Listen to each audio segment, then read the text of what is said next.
Olha, estamos de volta do nosso intervalo comercial e já estamos na nossa sala de entrevista com a nossa entrevistada de hoje, falando de um assunto muito importante. A Câmara dos Deputados aprovou na quarta-feira, dia 3, proposta que extingue saídas temporárias de presos dos estabelecimentos prisionais.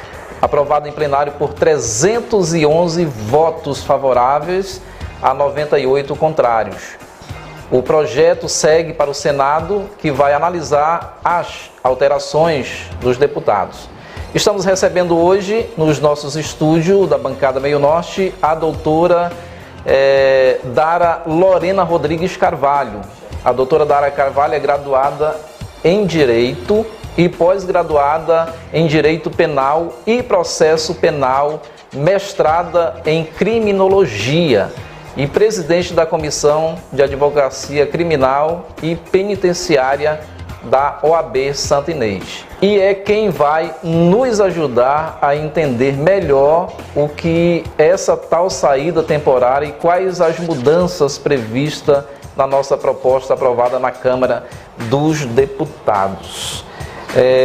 Mas antes, doutora, eu gostaria que você pudesse se apresentar. A gente gosta de deixar os nossos entrevistados se apresentar, aos nossos telespectadores. Eu gostaria que você falasse um pouco sobre a sua trajetória profissional. Quem é a doutora Dara Carvalho? Boa tarde a todos os telespectadores. É uma satisfação estar hoje aqui para falar sobre um tema que causa muita polêmica, né? Todos os anos, quando nós estamos próximos dos períodos das saídas temporárias, existe um burburinho. Mas antes disso, né? Quem que é a Dara? Sou filha da cidade, né?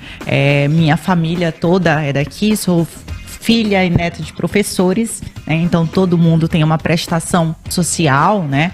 E formei em São Luís pela Universidade Selma em 2018. Logo em seguida eu queria prestar concurso público, queria ser delegada de polícia. Mas, como eu falei, a minha família é de professores, então eu nasci dentro das salas de aulas e também dentro de mim surgia a vontade de lecionar. E aí me apareceu a oportunidade de fazer um mestrado, que é um mestrado em criminologia na Argentina. E para que eu concluísse, né, o meu mestrado, eu precisei trabalhar. Eu já estava aprovada no exame de ordem, mas não tinha interesse em advogar.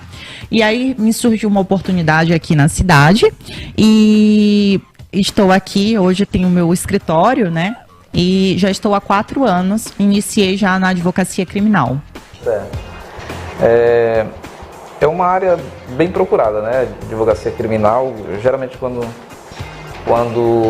os formados em direito saem da faculdade já quer ingressar na área criminal. Doutor, agora vamos entrar no nosso tema central, né, da nossa entrevista. Eu gostaria de iniciar pedindo que você pudesse explicar o que é a saída temporária, quem tem direito e quais são os objetivos. A saída temporária é um benefício que está previsto na Lei de Execuções Penais. O que é essa Lei de Execuções Penais? É a lei que regulamenta como é que vai acontecer o cumprimento da pena, né? Aquela pessoa que foi condenada a uma sentença, né, que teve uma sentença condenatória, a Lei de Execuções Penais é a que vai regular quais são os direitos, as obrigações, os benefícios, quando que aquela pessoa vai progredir de regime. Dentre os benefícios, nós temos, né, o da saída temporária, que é concedido somente, a primeira observação, né, somente para os presos em regime semiaberto ou aberto. Então, aquele preso de regime fechado, ele não tem direito. Porém, se você estiver no semiaberto ou no aberto, ainda precisa preencher alguns outros requisitos. Qual seja, ter cumprido 1/6 da pena, se você for primário, ou 1/4, se for reincidente. Além disso, desde 2019, os presos por crime hediondos, que são aqueles crimes que são punidos com mais severidade, né, em razão, né, da situação também do crime que foi acusado, foi sentenciado, eles não têm direito a saídas temporárias. E essas saídas temporárias, elas podem acontecer até 5 vezes ao ano, que em regra, por uma questão cultural, no início do ano os juízes já determinam um calendário das saídas, que geralmente são em datas comemorativas, como Dia das Mães, Dia dos Pais, Dia das Crianças, o Natal, né? Então, assim, a lei ela não determina que tenha que ser nessas datas. Porém, já por uma questão cultural, o juiz da execução, ele já solta um calendário no início do ano, analisa todos os pedidos, né, de progressão, a quem vai ser concedido e a quem não vai. Os que preencherem esses requisitos e também tiverem uma boa conduta carcerária, é importante que tenham um atestado de conduta carcerária, que é expedido pelo diretor da unidade penitenciária.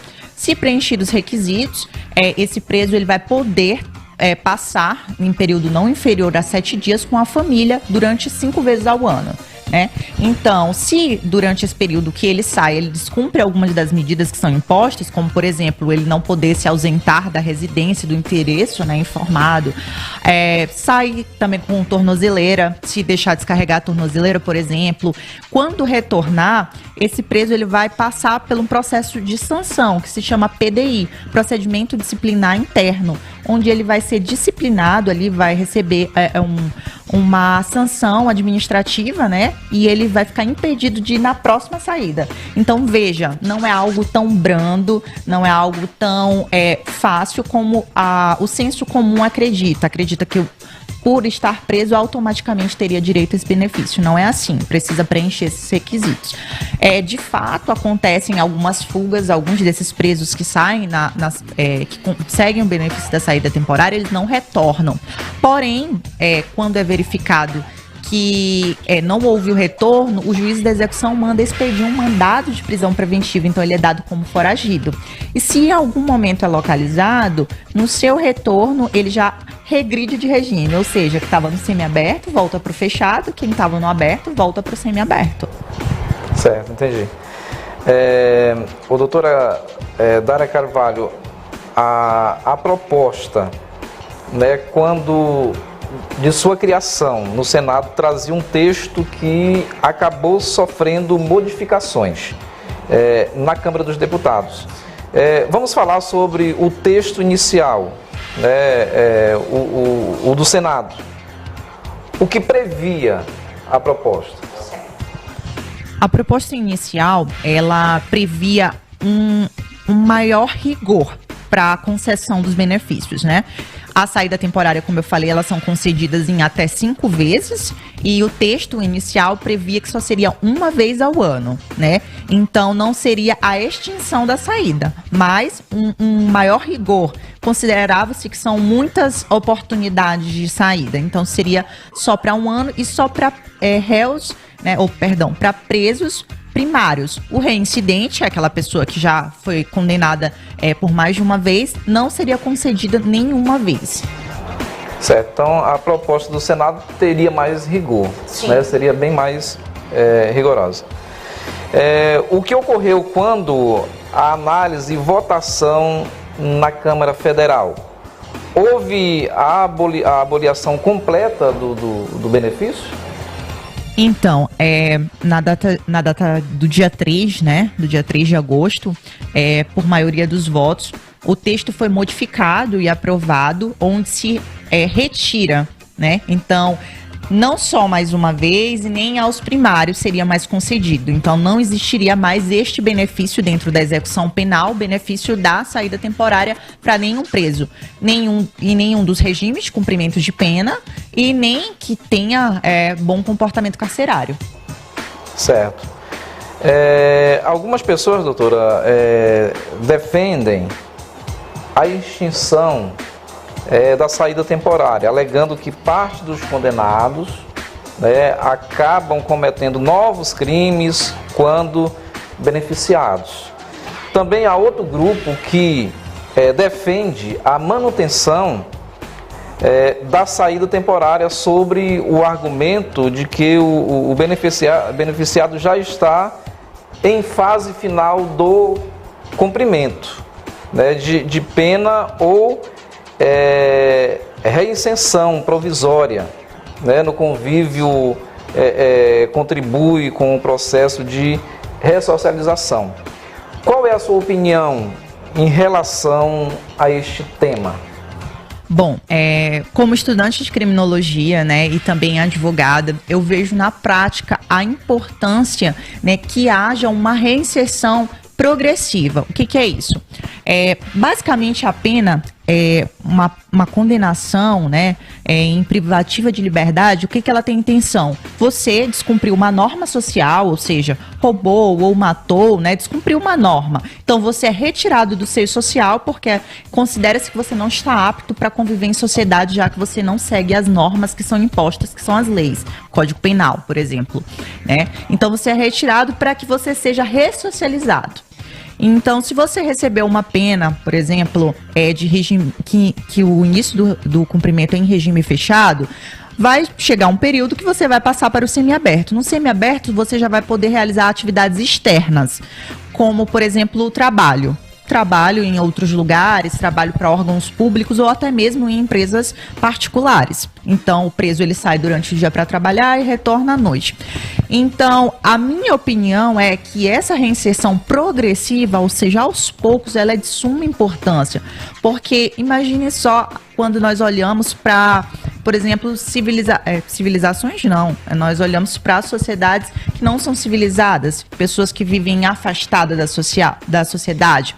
E acumulado ao fato da má prestação do serviço penitenciário do Brasil, inclusive, de acordo com o Supremo Tribunal Federal, foi declarado estado inconstitucional as nossas penitenciárias. O que isso significa? Que a lei determina que as penitenciárias preencham alguns requisitos, por exemplo, seja um lugar salubre, que tenha o trabalho disponível para os presos e a realidade que é um amontoado de pessoas, né? Então, as nossas unidades penitenciárias, elas não proporcionam ao preso meios para que seja ressocializado.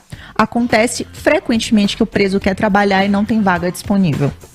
Então, essa progressão, ela seria importante até mesmo para ele continuar tendo contato com a família. Imaginem só, o preso foi condenado a 12 anos, passa 12 anos em um local fechado, sem ter contato, às vezes com a família, porque a família deixou de visitar, depois ele vai voltar para onde?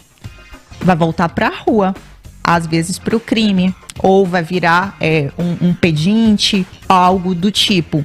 Então, quem sofre também com essa total exclusão do preso é a sociedade. Porque uma hora aquele sujeito ele vai sair de lá. Não existe prisão definitiva sem tempo determinado no Brasil. O máximo de cumprimento de pena hoje no Brasil é 40 anos. Era 30, desde 2019 passou a ser 40. Ou seja, a pessoa só pode ficar presa por 40 anos, ainda que ela tenha tido uma condenação de 200 anos, por exemplo. Então, aquele sujeito vai ficar lá por 40 anos e depois ele vai voltar para a sociedade. Às vezes sem nenhum certificado, sem nenhuma forma, um meio de inseri-lo no mercado de trabalho, ressocializado, né? Porque essa é a intenção. Então, eu acho que sim, que a sociedade também sofre. Eu acredito que seria sim necessário uma revisão sobre essa quantidade de vezes, né? Sobre um maior rigor, mas não é exclusão total. Eu acredito que nós temos que investir, sim, na conscientização da população acerca dos nossos representantes legais, para que esses representantes legais eles olhem também para o sistema, para as unidades penitenciárias, para que haja ali, de fato, efetivo cumprimento das normas, para que haja ressocialização. Se nós tivéssemos presos ressocializados, possivelmente nós teríamos possivelmente não, é o que os estudos apontam, países que são muito mais evoluídos mostram que há um maior número de presos ressocializados que, depois de condenados uma vez, eles não voltam a praticar outros crimes. Então, eu acredito que é uma decisão muito abrupta, muito muito abrupta e que vai sim trazer prejuízos, porque a gente está maquiando o problema, a gente não está indo lá resolver o problema. Nós estamos trazendo uma solução que para a grande maioria, da sociedade, vai ser uma grande vitória. Né? Então, quando você não estuda a criminologia, o direito penal, você acha que, não, tudo bem, é preso, tem que deixar para lá mesmo. Mas e aí? Depois, quando aquele sujeito voltar? Então, eu acho que é uma questão de necessidade de olhar o todo, olhar o sistema penitenciário e fazer melhorias para isso, mas não abolir totalmente. Eu acho que esse contato com a família, ele é essencial. Certo, o amparo, né? Sim. Doutora, a gente está chegando ao final do nosso programa e eu gostaria que você fizesse as suas considerações finais aos nossos telespectadores. Bom, foi uma satisfação esclarecer esse tema que todos os anos causam diversas polêmicas, né? Falar que a saída temporária, ela é um direito, ainda é um direito do preso, até que, se esse projeto seja sancionado pelo presidente e haja uma lei que seja promulgada, então até hoje é um benefício do preso, que eu, como estudiosa do assunto, considero de suma importância, e eu acredito que todos nós, como sociedade, que nós também temos o dever de olhar para os problemas sociais, a gente tem que começar a encarar isso de uma outra forma e não simplesmente com frases repetitivas que a sociedade usa, que bandido bom é bandido morto, que bandido tem mesmo que sofrer, que não tem que ter esse tipo de direito. Eu acho que a sociedade em si, ela tem que ser inserida nesse contexto, um contexto mais amplo, que de fato o problema às vezes está na sociedade em si, né? Então acredito que seja algo muito mais profundo do que simplesmente abolir ou não. E muito obrigada pela oportunidade. Doutora Dali, muito obrigado pela sua participação aqui no programa. E espero que você volte outras vezes para a gente debater esse assunto que é muito importante. Nós estamos chegando ao final do nosso programa Bancada Meio Norte. Queremos agradecer o carinho da sua audiência. Amanhã nós estaremos de volta com mais um programa. E um forte abraço a todos e que Deus abençoe grandemente as nossas vidas.